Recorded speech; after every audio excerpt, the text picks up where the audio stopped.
Beranjak ke sorotan lainnya, sidang lanjutan kasus kematian Prada Luki dengan terdakwa Letu Ahmad Faisal kembali digelar di Pengadilan Militer Kupang.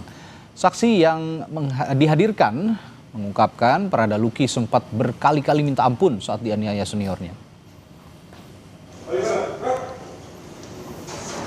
Anggota Provos Pratu Petrus Canisius Y dihadirkan sebagai saksi untuk menjelaskan peristiwa penganiayaan terhadap Prada Luki.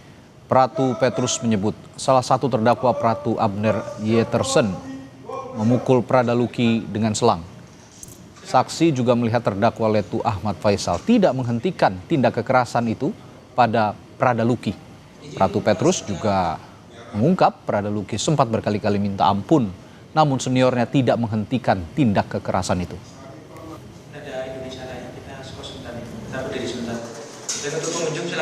Abner tadi mencambuk pakai selang. Siap. Ada terdakwa. Melarang nggak terdakwa? Siap, izin tidak? Tidak, diam saja. Siap. Kalau menurut saksi, seorang Letnan 1 dengan jabatan Danki Siap. memerintahkan Pratu untuk berbuat itu, bisa nggak mencegah?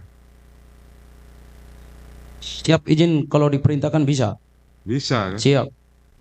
Kalau ada orang teriak atau orang dipukul di situ, dengar nggak suara pukul? Mohon izin kami dengar. Dengar. Siap. Jadi di antara 4 orang tadi ini yang datang, ada nggak yang suara mukul-mukul, suara pukulan? Izin kami mendengar suara teriak. Hanya kami tidak melihat siapa yang pukul. Ya, teriak itu karena dipukul. Siap.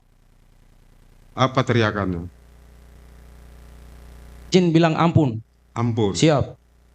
Itu suara siapa yang saksi? Izin almarhum. Almarhum ya. Siap. Tapi saksi tidak melihat siapa yang mukul. Izin kami tidak melihat.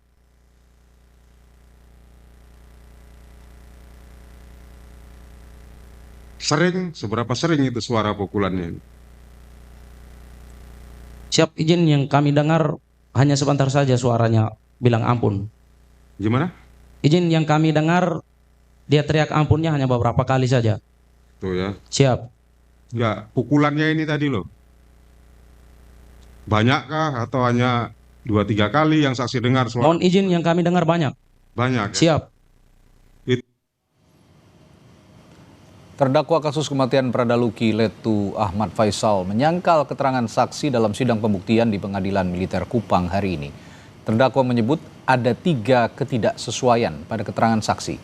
Salah satunya mengenai perintah yang diberikan pada saksi usai memimpin apel malam pada 28 Juli. Saksi yang merupakan anggota Provos mengaku hanya diminta mengantar korban ke ruang staf Intel. Namun menurut terdakwa, saat itu dirinya memberi perintah untuk menjaga, bukan mengantar. Kami itu memerintahkan untuk para provos itu bukan hanya untuk mengantar, tetapi melainkan untuk menjaga almarhum di ruangan staf Intel. Maksudnya yang gimana? Itu keterangan terdakwa sendiri, karena saksi nggak ada bilang gitu tadi. Siap tadi menyampaikan hanya mengantar. Dan pada saat itu juga Basi Intel itu memerintahkan untuk kembali. Kan pada saat itu yang juga, mengantarnya dibenarkan. Yang mengantarnya kami dibenarkan. menyampaikan itu menjaga, bukan mengantar. Kalau Menjaga. mengantar itu kan posisinya provos itu kembali, tapi kami menyampaikan untuk menjaga. Oke, terdakwa. Tadi ulangi, saksi. Tadi terdakwa menyangkal bahwa perintahnya itu bukan hanya sekedar mengantar, tapi juga menjaga. Atas sangkalan terdakwa, saksi tetap ada keterangannya atau membenarkan? Mohon izin tetap pada Tetap keterangan. ada keterangannya. Siap.